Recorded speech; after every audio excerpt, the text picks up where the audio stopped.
Okay, so we're going to continue this. It's part 2 of 1.5. And so now, sorry, I forgot to open something. So now what I'm trying to look for is I'm trying to fill in the blanks to show how to convert to standard notation. So that means I have scientific and I want the answer in quote unquote normal terms, how we normally see it, if that makes sense. Okay, let me just open one more window. Okay, so here's scientific notation. And all you're going to be doing is you're going to go backwards from what we did before. We're just going backwards. So before we see this number, so this is what my brain is thinking. I see this number, I see this here, and I see this positive big exponent here. So that big exponent means that, like positive, means that the number is going to be big. It's going to be a big number. So if I go straight to the answer, right, I would write a 9 and a 1. And then now I want to move this 8 places and I want to make it a big number. So if I wanted to make 9 a bigger number, would I move the decimal to the right or to the left? Now I would move it to the right. So 1, 2, 3, 4, 5, 6, 7, 8. So I need to add all those zeros in there. So that's 1, 2, 3, 4, 5, 6, 7, 8. So that is my answer. Couple things that I could tell. Number one, I moved it 8 places to the right. And again, I'm not into this right left thing, but just so that you have it in your head, when I move the decimal to the right, it means I'm making the number bigger, right? I'm adding zeros, right? When I move it to the left, I'm making the number smaller because I shouldn't say adding zeros. I'm putting zeros after our first digit, right? So it's almost like I'm multiplying by 10 every single time, which is exactly what that scientific notation means right here. Okay, so same thing goes here. You should be predicting, haha, that's a small number because of that negative exponent, and you're right. And so I'm going to be moving that 5 places, and then I'm going to write this 305 here, and I'm going to move it, and I'm making it a really small number because this number here is saying I'm a small number because I'm a negative exponent. So I'm going to start adding. So that's 1. Oops, I should change colors so you can see. 1, 2, 3, 4, 5. Okay, so 1, 2, 3, 4, 5. My decimal goes right there, and I'm just going to put another 0 there. So it's very clear where my decimal is, right? Very clear. So see how this is a very small number, and this is a very negative exponent, a very negative exponent. That sounds funny. And this is a positive exponent, and this is a very big number. Okay, same thing goes here. Remember that E just means 10 to the right. So we are going to be moving this guy 11 places. And in this case, we're moving it to the right because that's positive. So here's 1.21. So I'm going to move that. Oops. I'm just going to, sorry. I'm going to put 121, and then I'm going to move this 11 spaces. I didn't copy that down right. I'm going to move this 11 spaces. Okay, I'm going to move this 11 spaces. It starts here. I'm going to do it in this pink color. It starts here, so I'm going to start moving it 1, 2, 3, 4, 5, 6, 7, 8, 9, 10, 11. And then I'm just going to fill these all in with zeros. 1, and put a 0 in each little, I don't know, cubby hole. I don't know what to call it, but there's my new, that's where my new decimal lives right there. So notice this is a really large number here because of this positive exponent here. Okay, so now they want you to practice this, you know, kind of on your own. So go ahead and pause the video and then check back and let's see if we can get the right answers together. Okay, so now that you've tried it, we're going to try this number here. So already I know it says put the number part in scientific notation. Okay, and so if you notice, I want to practice, like this is going from, it looks like scientific notation to scientific notation, right?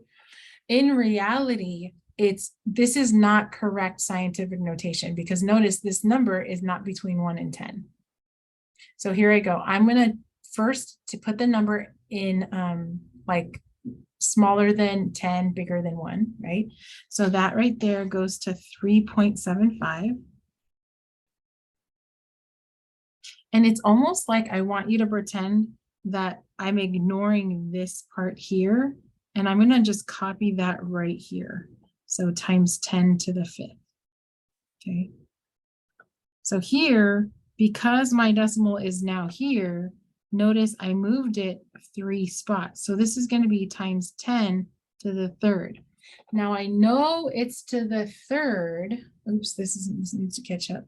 I know it's to the 3rd. I'm gonna catch up. Hold on a second. Okay, I know it's to the 3rd, this 3 right here, because I moved it 3 places. Now, according to this, because it's a positive number, this number is a bigger number. It's bigger. Bigger than what, Miss Johnson? So really, it's just bigger than that 3.75, right? If that had been a negative number, then this number up here would be smaller than 3.75.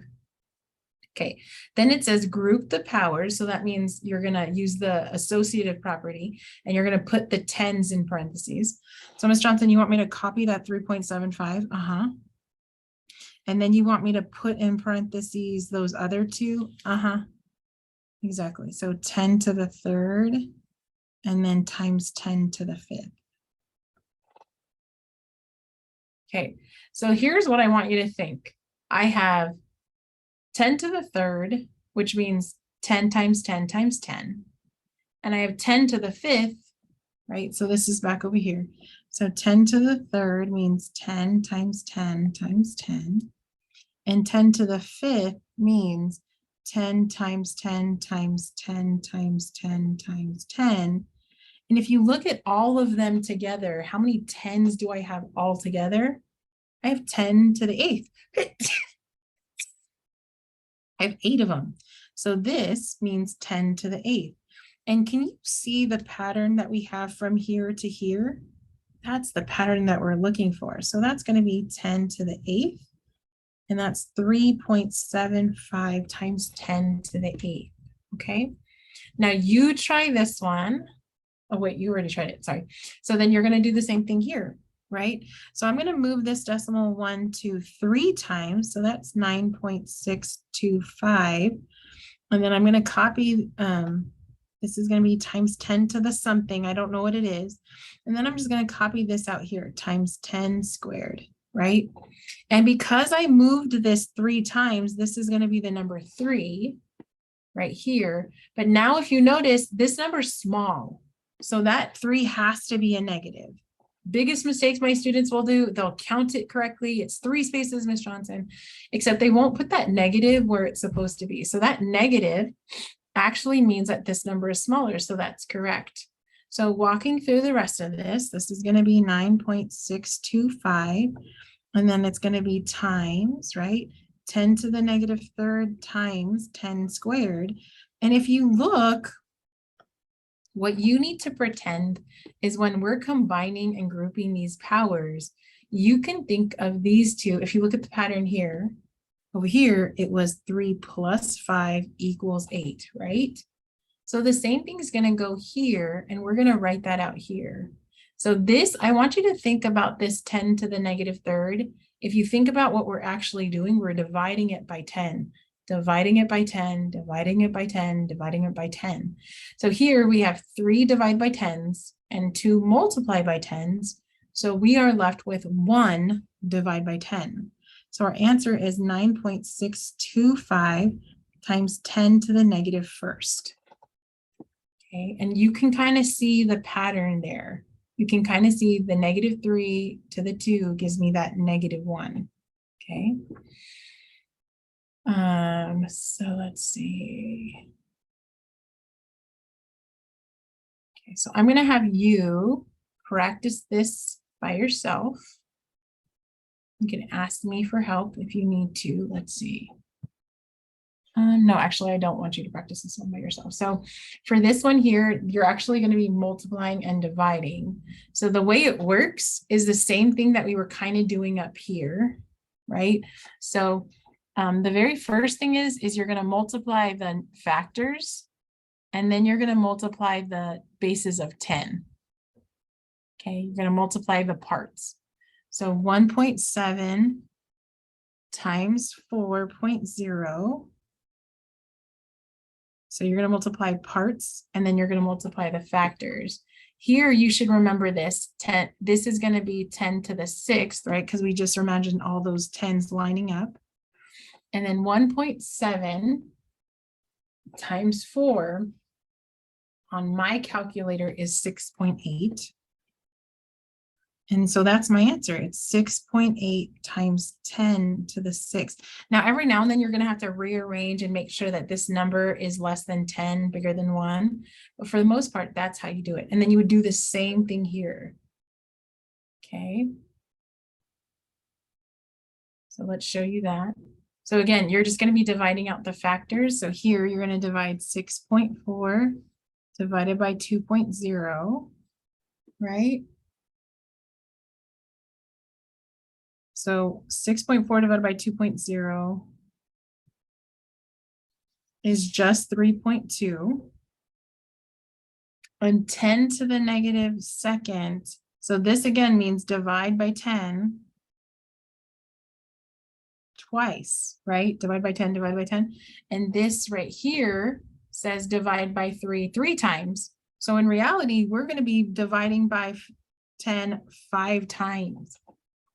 Okay, so there's our answer. It's 6.8 times 10 to the negative 5th. Okay. Okay, so now I want you to try this on your own. And then, so let's look down here. What would be the first step in multiplying 3.6 times 10 to the negative 4th and this to get an answer in scientific notation? The very first thing I look at is like, this is in scientific and this is in standard. I don't like that. I like apples and apples. I like oranges and oranges. I don't like mixing them. So the first thing I'm going to do is change this to scientific notation. Okay. And the reason why I want to change it to scientific notation is they ask for your answer in scientific notation. Okay. Number 12 says, answer the question using a calculator to find the mass of an exoplanet that is 523 times the mass of Earth. So this is, again, something that I want you to try on your own. Okay. And so here's the main idea. Very large quantities should be expressed in larger units, such as miles, and very small should be in smaller units, such as inches. Select the most appropriate unit of measurement for each. So this is like you picking which one I should use.